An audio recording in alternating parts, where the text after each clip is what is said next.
Today, think you're a big man in Splatoon? Just wait till you see the new Splatoon 3 idol group. This is CheckPoint.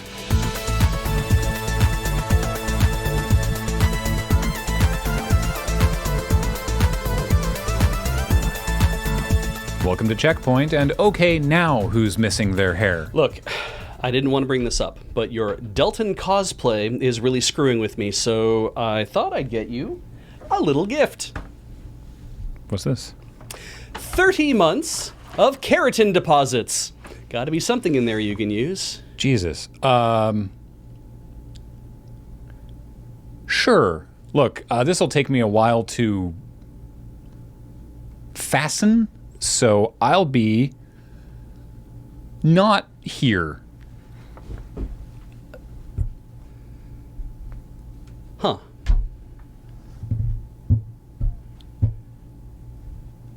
Anyone else? Beige, I will only sit down if you promise me that you are not going to bring in anything else from your personal factory. Deal. Okay. Nintendo just held a direct for Splatoon 3, and if you loved Splatoon, then I know it's going to be great. Know why? Because I slept through the whole thing, and not like yesterday morning when it was probably on YouTube and I was definitely on mattress. No, I watched it last night and ended up sleeping through most of it. Now, this theory of mine takes some pretty deep scholarship, but stay with me.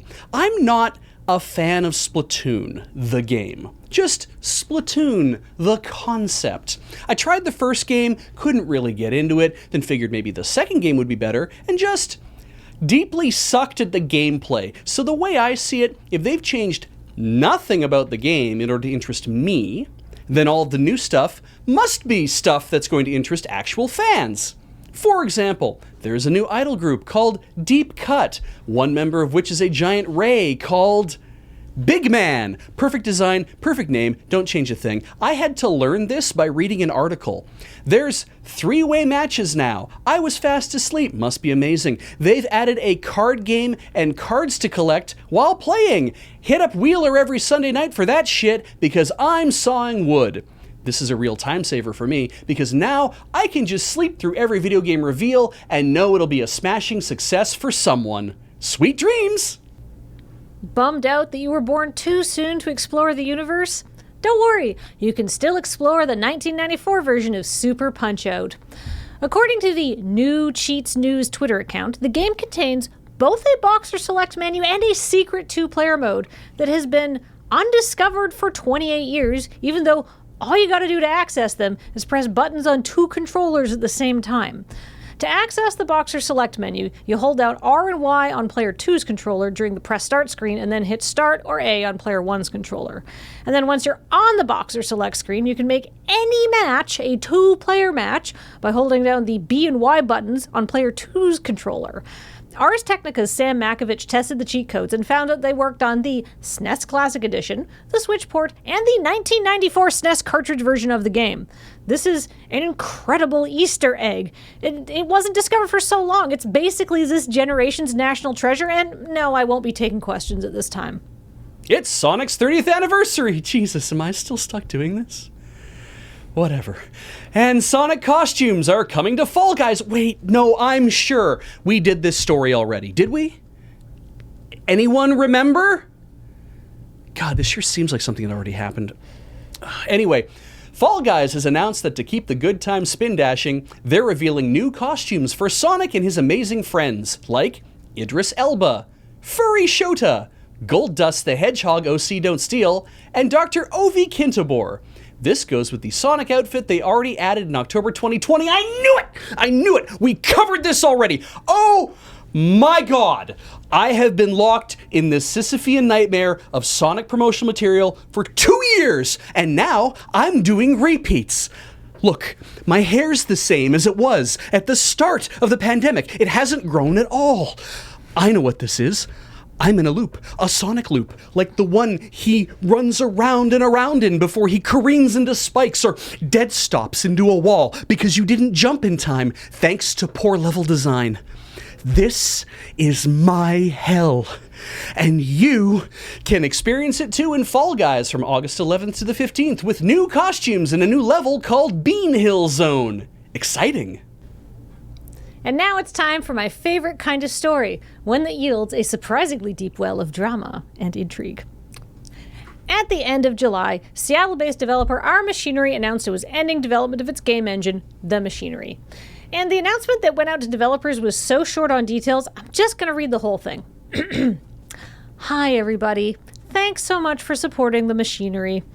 Unfortunately, we've reached a point where it's no longer possible for us to continue in the current direction.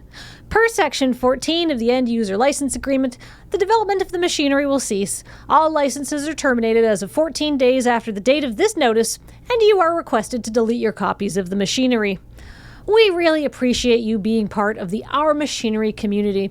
We hope we have been helpful in some way to your development needs.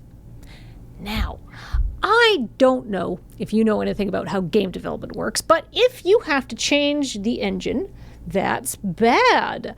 And that notice meant that if you were building a game using The Machinery, you were given 2 weeks to figure out how the heck you're going to salvage your game. And after that announcement was sent out, The Machinery also deleted their forum, their Discord server, and their blog, all with basically zero notice. And the community consensus here is that this move is quite possibly the most awful and scummiest shutdown of a game engine ever. But wait, it gets worse!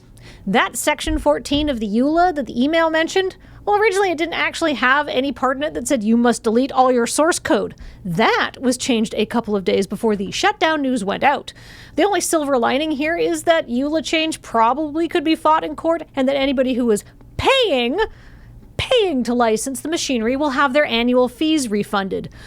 So why did this happen? Did they run out of money? Did they get bought out? Did they get shut down by a competitor's patent? The people working on this engine did previously work on BitSquid, and that was bought by Autodesk, so maybe? Nobody knows anything, and nobody's saying anything. Well, nobody's saying anything except, this is why you should use an open source engine for your game. So many people are saying that. But, you know, I'm not going to lie, Beej. I think this is actually going to be a huge setback for our own video game, Professor Pigglesworth and the proprietary game engine. We might have to remake the whole thing from scratch in Twine. You want to pivot to being a text adventure? No, I mean, like, do it with, like, yarn and felt pens and masking tape. It'll be tricky, but at least we won't have to worry about escaping input strings. Oh.